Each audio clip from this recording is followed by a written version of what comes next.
Hi friends, ఈ video మీకోసమే. ఎవరైతే L2 లిస్టులో వచ్చింది కానీ ఆధార్ నెంబర్ తప్పుగా చూపిస్తుందా అయితే ఈ వీడియో చూడండి. ఎవరిదైతే పేరు లిస్టు 2లో వచ్చింది కానీ వాళ్ళ డేట్ ఆఫ్ బర్త్ తప్పుగా చూపిస్తుందా అయితే ఈ వీడియో చూడండి. లిస్టు 2లో వచ్చింది కానీ అడ్రస్ తప్పుగా చూపిస్తుందా అయితే ఈ వీడియో చూడండి. లిస్టు 2లో వచ్చింది కానీ మీ ఫ్యామిలీ మెంబర్స్ పేర్లు కనిపిస్తలేదా అయితే ఈ వీడియో చూడండి. లిస్టు 1లో వచ్చింది కానీ మీది లిస్టు 2లో రావాలి అయితే మీరు ఏం చేయాలి ఈ వీడియో చూడండి. లిస్టు 3లో వచ్చింది కానీ మీకు సొంత ఇల్లు అనేది లేదు అయితే మీరేం చేయాలి ఈ వీడియో చూడండి. లాస్ట్ వరకు స్కిప్ చేయకుండా చూడండి, మీకు క్లియర్గా అర్థమవుతుంది. మీరు ఎలా కంప్లైంట్ చేయాలో నేను ఈ వీడియోలో క్లియర్గా మీకు చెప్తాను. ఆ విధంగా మీరు చేయండి, మీ యొక్క డేటా అనేది చేంజ్ అయిపోతుంది, మీ యొక్క పేరు చేంజ్ అవుతుంది, మీ యొక్క ఫోన్ నెంబర్ చేంజ్ అయిపోతుంది, మీ యొక్క అడ్రస్ చేంజ్ అయిపోతుంది. దానికోసం గ్రీవెన్స్లో ఏ విధంగా చేయాలో ఇప్పుడు నేను మీకు ప్రాక్టికల్గా చేసి చూపిస్తాను.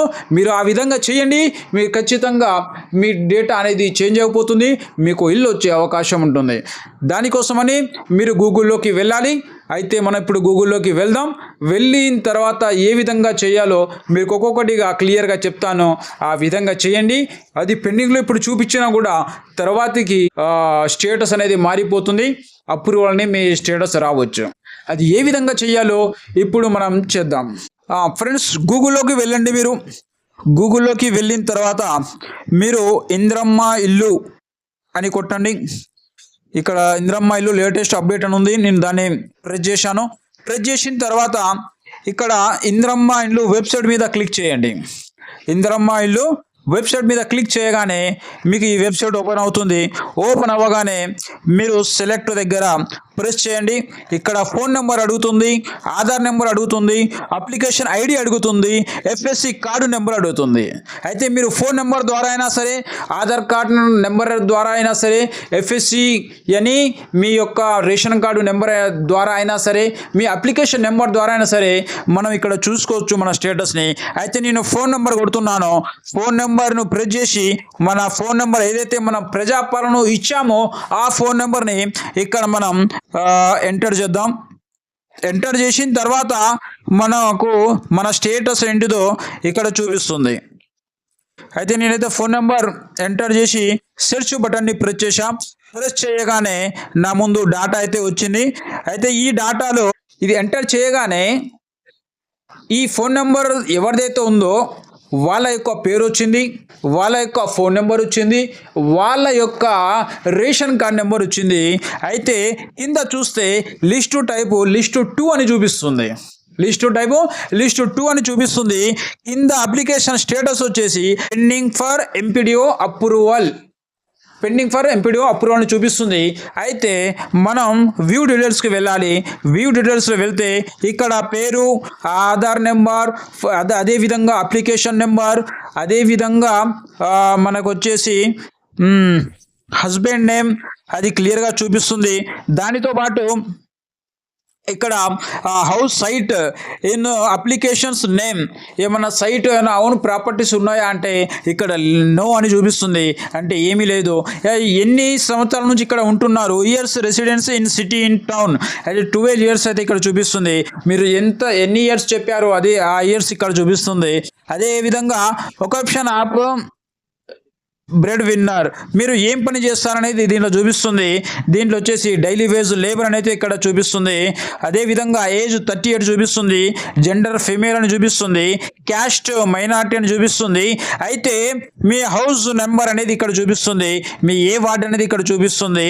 అదేవిధంగా మీరు మీ మండలం ఏంటిది, మీరు ఏ డిస్ట్రిక్ట్ చెందినవారు అనేది ఇక్కడ చూపిస్తుంది. చూపించిన తర్వాత కింద మీ ఫ్యామిలీ నెంబర్స్ డీటెయిల్స్ చూపిస్తుంది. దాని కింద వచ్చేసి పెండింగ్ ఫర్ ఎంపీడీఓ అప్రూవల్ వచ్చింది. అర్థమైందండి. ఇది వచ్చేసి మీ యొక్క వ్యూ డీటెయిల్స్ ప్రజాపాలన ఫామ్ అనమాట. దాంట్లో ఏ విధంగా అయితే డాటా ఉందో అదే విధంగా ఇక్కడ చూపిస్తుంది. అయితే దీంట్లో మీరు సరి చేసుకునేది ఏంటంటే మీ ఫోన్ నెంబర్ ఇప్పుడు ఏదైతే వ్యూ డీటెయిల్స్ చూసామో దీంట్లో మీ ఫోన్ నెంబర్ సరిగా ఉందా లేదా లాస్ట్ నెంబర్ చెక్ చేసుకోండి. మీ యొక్క ఆధార్ నెంబర్ సరిగా ఉందా లేదా లాస్ట్ ఫోన్ నెంబర్ చెక్ చేసుకోండి. మీ యొక్క రేషన్ కార్డ్ నెంబర్ సరిగా ఉందా లేదా లాస్ట్ ఫోన్ నెంబర్ చెక్ చేసుకోండి. మీ అడ్రస్ సరిగా ఉందా లేదా లాస్ట్ ఫోన్ నెంబర్ చెక్ చేసుకోండి. మీ ఫ్యామిలీ మెంబర్స్ యొక్క పేర్లు సరిగా ఉన్నాయా లేవా అది కూడా చెక్ చేసుకోండి. వాళ్ళ యొక్క ఆధార్ నెంబర్ సరిగా ఉందా లేదా అది లాస్ట్ ఫోన్ నెంబర్ చెక్ చేసుకోండి. ఈ విధంగా చెక్ చేసుకున్న తర్వాత ఏమైనా తప్పులు ఉంటే అప్పుడు బ్యాక్ వచ్చేసి ఇక్కడ grievance click here to raise grievance ఈ బటన్ని ప్రెస్ చేయండి. ప్రెస్ చేసిన తర్వాత మీకైతే ఓటీపీ వస్తుంది. ఆ ఓటీపీని ఇక్కడ ప్రెస్ చేయాలి. మీరు ఏం చేయాలంటే ఆ ఓటీపీ ఇక్కడ ప్రెస్ చేస్తే మీరు కంప్లైంట్ ఇవ్వగలుగుతారు. అయితే మనం ఇక్కడ ఓటీపీ ఎందుకు చూసుకుందాం. మనం చూసుకొని అక్కడ మనం ఆ ఓటీపీని సెట్ చేద్దాం. ఇక్కడైతే నేను ఓటీపీ ఇస్తున్నాను.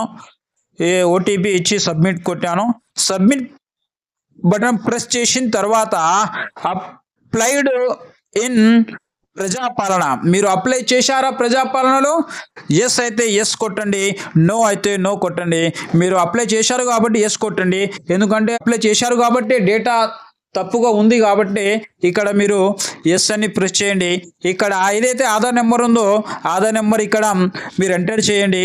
తర్వాతకి మీ ఏ డిస్టిక్ అయితే ఆ డిస్టిక్ని ఇక్కడ ఎంటర్ చేయండి. ఎగ్జాంపుల్ నల్గొండ డిస్టిక్ అయితే నల్గొండ, జిహెచ్ఎంసీ అయితే నల్గొండ అయితే నల్గొండ, హనుమకొండ అయితే హనుమకొండ, మహబూబాబాద్ మీ యొక్క టోటల్ డిస్ట్రిక్ట్స్ ఇక్కడ కనిపిస్తుంది. మీ జిహెచ్ఎంసీ హైదరాబాద్ అయితే జిహెచ్ఎంసీని ప్రెస్ చేయండి. ప్రెస్ చేసిన తర్వాత మీ యొక్క మండలం ఏ మండలం కింద వస్తుంది అదైతే ఇక్కడ ప్రెస్ చేయండి. చామినార్ అయితే చామినార్ అని ప్రెస్ చేయండి. ప్రెస్ చేసిన తర్వాత మీ యొక్క గ్రామ పంచాయతీ ఏమిటి, మీ యొక్క వార్డ్ నెంబర్ ఏంటిది ఇక్కడ మీరు ప్రెస్ చేయండి. ఒక ఎగ్జాంపుల్కి 32 అనుకోండి, 32 అని ప్రెస్ చేయండి. అప్లికేషన్ నేమ్ ప్రజాపాలన ఫామ్ ఏ పేరు మీద ఉందో ఆ పేరు ఇక్కడ ఎంటర్ చేయండి. ఎంటర్ చేసి జెండర్ ఎలాగైతే ఫీమేల్ అయితే ఫీమేల్ ప్రెస్ చేయండి. ఇక్కడ మీరు కరెక్షన్ చేయాలి కాబట్టి ఇక్కడ absent during survey not done properly ఎందుకంటే తప్పుగా వాళ్ళు రాసినట్లయితే మీరు దీంట్లో ఉన్నదాన్ని ఏదైనా మీరు మీకు సంబంధించి ఎంచుకొని దానిని మీరు ఏం చేయాలంటే ప్రెస్ చేయాలి. ప్రెస్ చేసి ఇక్కడ మీ అడ్రస్ రాయండి. ఏదైతే ప్రజాపాలన మీద ఉందో అడ్రస్ రాయండి. ఇక్కడ ప్రాబ్లంను డిస్క్రిప్షన్లో రాయండి. మీ ప్రాబ్లం ఏంటి, మీ ఆధార్ నెంబర్ తప్పుగా వచ్చిందా, అయితే మీ హస్బెండ్ ఆధార్ నెంబర్ తప్పుగా వచ్చిందా, అయితే ఇక్కడ రాయండి మా హస్బెండ్ ఆధార్ నెంబర్ తప్పుగా వచ్చిందని రాసి అతని యొక్క డాక్యుమెంట్ ఏదైతే ఆధార్ ఉంటుందో ఇక్కడ చూస్ ఫైల్ దగ్గర ఇది కంపల్సరీగా ఇక్కడ మీరు సబ్మిట్ చేయాలి. ఇక్కడ సబ్మిట్ చేస్తేనే మీ యొక్క కరెక్షన్ అయితే అవుతుంది, లేకపోతే కరెక్షన్ అనేది కాదు. కాబట్టి ఇక్కడ సబ్మిట్ చేయండి. అది పీడిఎఫ్లో పిఎన్జి జేపీజీ ఫైల్ సైజులో ఉండాలి. అది 2 MB కంటే 2 MB ఉండాలి. అప్ టు 2 MB ఉండాలి. అది మీరు స్కాన్ చేసి చేసుకోవచ్చు. తర్వాతకి చూస్ ఫైల్ అని మీరు ప్రెస్ చేసి మీరు మీడియా పికల్లోకి వెళ్ళి మీరైతే సెలెక్ట్ చేసుకోవచ్చు. లేకపోతే డైరెక్ట్ మీరు కెమెరా ఆన్ చేసి డైరెక్ట్ మీరైతే ఆ ఫోటోను తీసుకోవచ్చు. ఈ విధంగా మీరు గ్రీవెన్స్లో అప్లై చేయాలి. ఒకవేళ మీ పాప యొక్క ఆధార్ నెంబర్ తప్పుగా వచ్చింది అనుకోండి, మీ పాప యొక్క ఆధార్ నెంబర్ తప్పుగా వస్తే ఇక్కడ రాయండి ప్రాబ్లం డిస్క్రిప్షన్లో ఇక్కడ మీరు రాయండి. ఇక్కడ ప్రాబ్లం చూపిస్తుంది కదా, ఆ ప్రాబ్లంలో మీరు రాయండి మా పాప యొక్క ఆధార్ నెంబర్ తప్పుగా చూపిస్తుంది, లేకపోతే రిలేషన్ తప్పుగా చూపిస్తుంది. పాపను సన్గా చూపించింది అనుకోండి, రిలేషన్ తప్పుగా చూపిస్తుందని, హస్బెండ్ని సన్గా చూపిస్తే రిలేషన్ తప్పుగా చూపిస్తుందని. ఈ విధంగా ఎవరిదైతే కరెక్షన్ చేయాలో వాళ్ళ ప్రాబ్లం ఇక్కడ రాసి మీ రిలేషన్ వాళ్ళతో ఏముందో ఇక్కడ క్లియర్గా రాసి సరైనది ఏంటో అక్కడ మీరు రాసి మీరు కింద ఏం చేయాలంటే చూస్ ఫైల్ని సెలెక్ట్ చేసి మీరు ఆ డాక్యుమెంట్ను అక్కడ సబ్మిట్ చేయాలి. సబ్మిట్ చేసి సబ్మిట్ బటన్ ప్రెస్ చేస్తే మీ యొక్క ప్రాబ్లం అనేది అది అధికారుల దగ్గరికి వెళుతుంది. వాళ్ళు దాన్ని స్టడీ చేసి దాన్ని క్లియర్ చేస్తారు. అర్థమైందా? మీరు ఎంపీడో ఆఫీస్కు వెళ్ళవలసిన అవసరం లేకుండా ఇక్కడే మీరు ఆన్లైన్లో కంప్లైంట్ చేయడం ద్వారా మీ యొక్క కరెక్షన్ అనేది ఈజీగా అవుతుంది. ఈ విధంగా మీరు కరెక్షన్ చేసుకుంటే మీ యొక్క తప్పుగా ఉన్న ఆధార్ కార్డ్ అయినా సరే, మీ తప్పుగా ఉన్న రేషన్ కార్డ్ నెంబర్ అయినా సరే, లేకపోతే రిలేషన్షిప్ తప్పుగా వస్తే అది కూడా మనం సరి చేసుకోవచ్చు. నెంబర్స్ ఆధార్ నెంబర్ తప్పుగా చూపించిన ఈ విధంగా చేసినట్లయితే మీకు కరెక్షన్ అయ్యి మీ డేటా అనేది సరైపోతుంది. దీని ద్వారా మీ ప్రాబ్లం క్లియర్ అయిపోతుంది. ఎవరిదైతే లిస్టు 1లో వచ్చిందో వాళ్ళు కూడా ఇక్కడ మీ పేరు రాసి మీ యొక్క దరఖాస్తు పేరు అని లేడీస్ పేరు మీద దరఖాస్తు ఉంటే వారి పేరు ఇక్కడ రాసి వాళ్ళ జెండర్ను సెలెక్ట్ చేసి దాని తర్వాతకి మీరు ఇక్కడ మీ యొక్క ప్రాబ్లమ్ని ఇక్కడ రాయండి. Server not visited, not satisfy with surveyor not visited, not satisfied with survey not done properly, absent during survey, not applied during Prajapalana, broker middle man issue, surveyor demanding money. మీకు ఏదైతే ఉందో అక్కడ మీరు సెలెక్ట్ చేసి మీ అడ్రస్ని ఇక్కడ క్లియర్గా రాసి, మీది L1లో ఉన్నదనుకోండి, మీకు సొంత ఇల్లు లేదు కానీ మీకు L1లో వచ్చింది అనుకోండి, అయితే మీరు ఇక్కడ క్లియర్గా రాయండి నాకు ఓన్ హౌస్ లేదు అయినా నాది L1లో వచ్చింది, అయితే నాది L2లో రావాలని మీరు క్లియర్గా ఇక్కడ రాయండి. నాకు ఇల్లు స్థలము లేదని క్లియర్ రాస్తే L3లో వచ్చినా కూడా అదే విధంగా మీరు క్లియర్గా ఇక్కడ సమస్య రాసి నాది L3లో వచ్చింది కానీ నా దగ్గర ఇల్లు లేదు, స్థలం లేదు అని రాసి ఇక్కడ మీ ప్రాబ్లమ్ని క్లియర్గా రాసిన తర్వాత మీరు ఇక్కడ డాక్యుమెంట్ సబ్మిట్ చేయండి. మీ దగ్గర ఏదైతే ఉంటుందో ఆధార్ కార్డ్, పాన్ కార్డ్ ఏదైనా మీరు సబ్మిట్ చేయండి. సబ్మిట్ చేసిన తర్వాత చూస్ ఫైల్ని ఓపెన్ చేసి 2 MB ఉండేటట్టు చూడండి. తర్వాతకి అది పీడిఎఫ్లో ఉండాలి, లేకపోతే PNG JPGలో ఉండాలి. దానిని ఇక్కడ సబ్మిట్ చేసేయండి. మీ ప్రాబ్లం అనేది వాళ్ళు వెరిఫై చేసి మీరు L1 నుండి L2కు మారుస్తారు. కాకపోతే కొద్దిగా వేచి ఉండండి, వెంటనే రాదు, అది కొద్దిగా టైం పట్టుద్ది. ఓకేనా అండి?